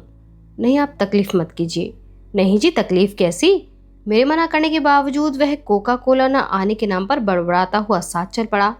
गली तक आकर बोला, तो कल आओ, हमारे मैनेजर साहब भी होंगे, इसी टाइम आओगी ना? गली पार करते करते उसने उसी बेसुरी आवाज में अपना आग्रह दोहराया और अचानक मेरी बाह हाथ में लेकर रुका। मेरे शरीर पर जैसे किसी ने एक साथ कई बिच्छू छोड़ दिए हों। न जाने उत्तेजना में मैंने क्या कहा और कैसे उसका हाथ झटका। मैं बाहर आई तो चबूतरे पर बैठे दोनों किशोर विचित्र निगाहों से मुझे घूर रहे थे। स्कूटर करने की भी वहां हिम्मत नहीं हुई। जैसे तैसे गिरती पड़ती मेन रोड तक आई। बराबर लग रहा था जैसे वह बेसुरी आवाज वाला आदमी मेरा पीछा कर रहा है। घर आई, बिना किसी को अपनी हालत का पता दिए कमरे में पहुंची और रोई। देर तक रोती रही। रोना सभी ने देखा, सभी चुप। रोने का कारण उन्होंने सहज ही शोभन से जोड़ लिया था, और संभावना भी क्या होती। हर बसी हुई इमारत की अपनी अपनी अलग आवाजें होती हैं। किसी किसी इमारत में घुसते ही वहां की वे अपरिचित आवाजें आपका स्वागत करती हैं। गृहस्थी के बर्तनों की खनक, लोगों के चलने की आवाजें या किसी के बोलने की आवाजें। कुमुद के यहाँ भी अपनी अलग आवाजें हैं। कुमुद टहल रही है शायद। उसके पांव चप्पल घसीटकर आगे बढ़ते हैं। सर्दी महसूस करते ही मैंने अंगीठी में कोयला और डाल दिया। कोयला चटकता है, उसकी अपनी आवाज है, और इनके अलावा अगर कोई चुपचाप सुने तो उसे सुनाई देगी मेरी मन की आवाज, अपने आप में बोलते हुए मन की आवाज। रात काफी हो गई है पर नींद नहीं आ रही है। सोचती हूँ जले हुए कागजों में से कोई बाकी बचा हो तो उसे भी उलट पलट कर आग के हवाले कर दूं, फिर शायद नींद आ जाए। सुलगते हुए एक अतीत के भक से जलकर राख हो जाने के बाद शायद नींद आ जाए, या ना ही आए नींद। नई जगह इतनी जल्दी मन सहज नहीं हो पाता। अतरसुया के मकान में ही पहली बार नींद कहाँ आई थी, फिर बम्बई के उस फ्लैट में ही। खिड़की ही रात भर खांसती रहती थी। उसके बाद वापस माँ का घर, वहाँ नींद फिर नहीं आई। और उसके बाद वह हॉस्टल, बाप रे कैसी यातना थी उस जागरण में। छोटे छोटे कमरों में हल्के फुल्के दरवाजों से जाने कितनी तरह की आवाजें आती थीं। कोई चीख, कोई गुनगुनाहट, कोई छीन झपट, कोई बर्तन गिरने की आवाज। अच्छा हुआ हॉस्टल छूट गया। केवल अविवाहिता और विधवाओं के लिए जगह थी वहां। मैं दोनों में से क्या हूँ? विचित्र स्थिति है। भाई जी का पत्र आया था। सारी बात पर शोभ के साथ साथ उन्होंने सूचना दी थी कि वे मेरे भरण पोषण के लिए शोभन को मजबूर करने की कोशिश करेंगे। कैसा भरण पोषण जो रिश्तों की खुली छां में छिन गया? वह क्या कानून की कोठरी में दोबारा मिलेगा? अविवाहिता या विधवा, इन दो कानूनी शब्दों के बीच लुटे अपने व्यक्तित्व की छटपटाहट लिए। अच्छा हुआ मैं उस हॉस्टल से भी बाहर आ गई। हॉस्टल मुझे रिश्तों की एक ऐसा कब्रिस्तान लगने लगा था जहां हर कदम किसी न किसी ऐसी कब्र पर पड़ता था जैसे मरे हुए संबंधों की दुर्गंध आती थी।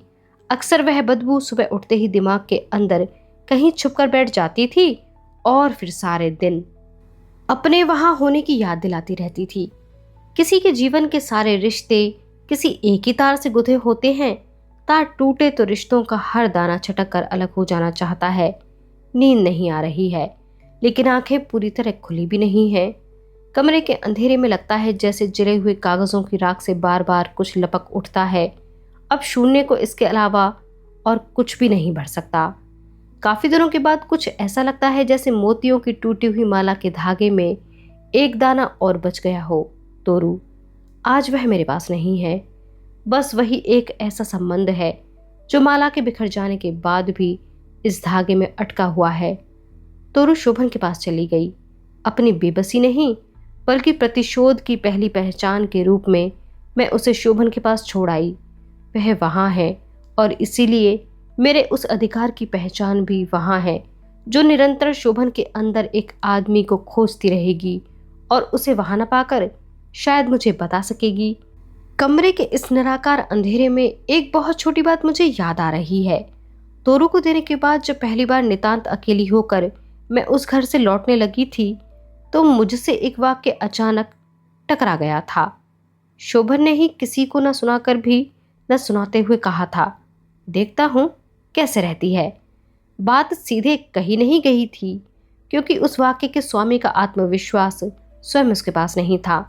मरणांतक यातना झेलता हुआ संज्ञा शून्य मेरा मन कुछ देर को स्तब्ध रह गया था, लेकिन उसके बाद उसी बहुत छोटे मन के वाक्य से एक हरा हरा पौधा उग आया था और वह आज भी मेरे साथ है। मानवीय संबंध टूट जाते हैं, वे टूट गए। उनके साथ जितना टूटना था मैं भी टूटी और बिखरी। कई बरस के अंतराल के बाद अचानक जब इस मोड़ पर पहुंची तो बेतरह टूट चुकी इन दीवारों को वह अपना नितांत अपना हरा पौधा मेरे साथ हो लिया। इस विराट रेगिस्तान में यह नन्ही सी हरितिमा, यही तो मेरी अपनी है। एक दिन, अभी थोड़े दिन पहले ही एक अजीब घटना हो गई थी। उस छोटी सी घटना में भी किसी अतल कुएं से कम गहराई नहीं थी। नौकरी का पहला दिन था। एक बड़े कमरे में बहुत बड़ी बड़ी अलमारियों के बीच 4-5 मेजें और मैं। दोपहर तक जाने क्या हुआ कि मैं बरबस रो पड़ी। संभव है कि यह रोना एक ठहराव पा जाने का आश्वासन ही रहा हो। जितना अधिक मन को बांधना चाहा था उतनी ही अधिक वेग से बांध टूटता जा रहा था। उस कमरे में बैठी 2 स्त्रियों और 2 पुरुषों में से एक व्यक्ति ऐसा था जो कुछ देर मुझे जैसे हतप्रभ होकर देखता रहा और उसके बाद कमरे के बाहर चला गया था।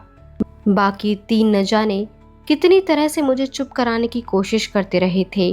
वह चौथा व्यक्ति उस दिन दोबारा ऑफिस नहीं आया था। दूसरे दिन मैंने उसे देखा तो लगा वह काफी बदल चुका है। मुझसे सीनियर था, फिर भी उस दिन उसने मेरा काम खुद किया और चाहा कि मैं बिना कुछ किए वहां बैठी रहूं। आदमी के मन की बाहरी दीवार उतनी ठोस नहीं होती कि उस पार कुछ न दिखे। जो कुछ उस पार दिखा उसे उस दिन सह जाने के अलावा और कुछ चारा भी न था। लेकिन दूसरे दिन मैंने खुद वे फाइलें बलात बिना कुछ कहे उसकी मेज से उठा ली। इतने बड़े बड़े रिश्ते पीछे छोड़ आने के बाद इस तरह बलात् अपने ऊपर फेंके जा रहे ये छोटे छोटे रिश्ते मुझे असहनीय ही हो रहे थे। अगले कुछ दिनों में उस व्यक्ति की सदाशयता थोड़ी और खुली और मुझे और अधिक चुभी। संभवतः उसने ऐसा ही कुछ कहा था कि आप चुप क्यों रहती हैं। उत्तर मैंने उसे नहीं दिया था बल्कि कार्यालय के अधिकारी को दिया था। इस अंधेरे में उस व्यक्ति की वे कातर आंखें मुझे हास्यास्पद लग रही थीं, लेकिन इसके अलावा उपाय भी क्या है। यात्रा का बहुत लंबा रेगिस्तान है सामने, जिसे विश्वासों ने आस्थाओं ने ही छला हो वह अब और किसे साथ ले, किस लिए साथ ले। फिर भी उन कातर आंखों ने मन को दुखा दिया, अनायास दुखा दिया। शोभन के यहाँ से लौटकर रिश्ते बिखर गए थे, अब आत्मविश्वास भी बिखरने लगा। उन कातर आंखों ने कुछ भी तो नहीं किया है, लेकिन फिर भी क्यों है उनमें वह कातरता। एक गिरी हुई इमारत की अंतिम दीवार पर क्यों खड़ा होना चाहता है कोई। आंखों की उस कातरता से ही नहीं, अपनी विवशता से भी मन घबरा उठा। कोई 4 मील बस पर चलकर ट्रेन से उन दिनों माँ के घर जाती थी हर शाम। उस शाम बस भी नहीं, ट्रेन भी नहीं, जाने कैसे पैदल ही मैं चलती चली जा रही थी। पैरों पर गर्द जम गई थी, घुटने चटक चटक उठते थे। आसमान धीरे धीरे काला पड़ता जा रहा था। सड़क की धुंध में बिजली की रोशनी के धब्बे उभरते थे और पीछे छूटते चले जाते थे, लेकिन मैं चलती ही जा रही थी। शायद बहुत ही अंधेरा हो गया था जब मुझे होश आया। शहर के बाहर की बस्ती मुझसे एकदम असंपृक्त पीछे छूट गई थी और अब आगे एक बहुत लंबी सड़क थी। बुरी तरह लपकता हुआ अंधेरा और मेरे मन में अचानक उभर आई दहशत। पीछे लौटने का उपाय नहीं था और सामने जाने का साहस भी नहीं। तभी बहुत तेज आवाज करता हुआ एक स्कूटर रिक्शा पीछे कहीं अंधेरे से निकला और मेरे करीब से गुजरकर आगे चला गया।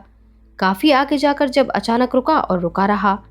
भय की एक लहर मेरे मन में कौंध गई। अभी मैं ठिठकी ही थी कि वह रिक्शा मुड़ा और वापस लौटा और तेजी से मेरे करीब होता हुआ मेरे पीछे चला गया।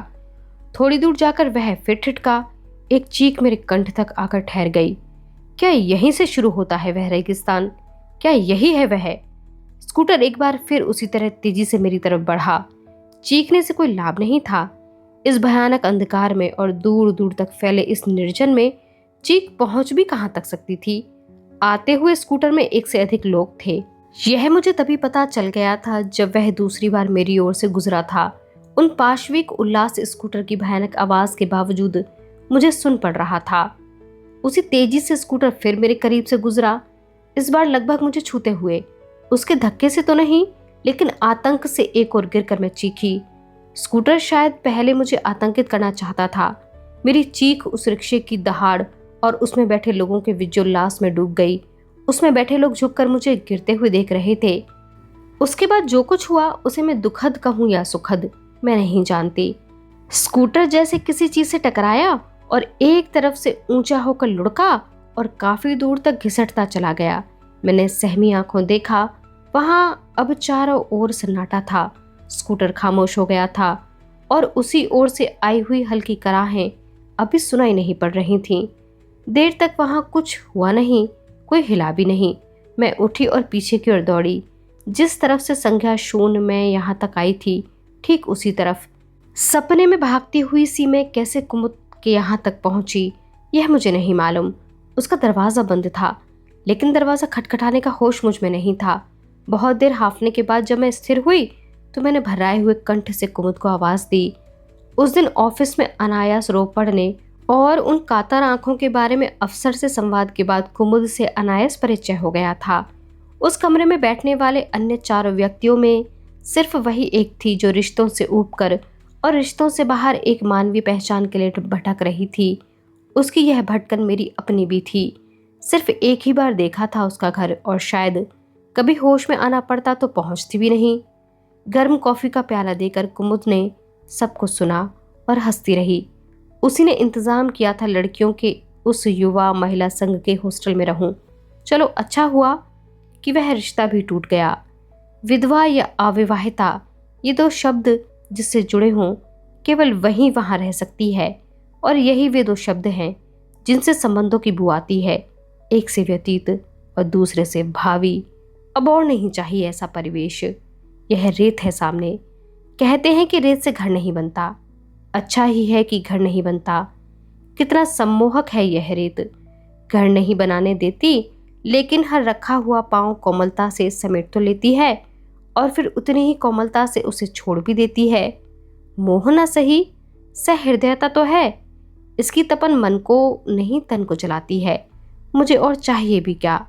मन की बलात् हत्या के बाद तन इस तरह जले तो सुख ही होगा। रिश्तों की आग में मन जहां तक जला था वहां तो कुछ नहीं उगेगा अब, लेकिन इस तपती रेत में अब जो जलता है वहां कुछ उग रहा है। देखो, कहीं वह मैं तो नहीं। और इसी अंतिम वाक्य के साथ यह पुस्तक यहीं पर समाप्त होती है। मेरा आप सभी से अनुरोध है कि आप हमें कमेंट बॉक्स में लिखकर यह ज़रूर बताएं कि आपको यह आत्मकथात्मक उपन्यास कैसा लगा। मुझे आशा है कि आप मुझे निराश नहीं करेंगे। हमें सुनते रहने के लिए, हमारे साथ बने रहने के लिए आप सभी का बहुत शुक्रिया।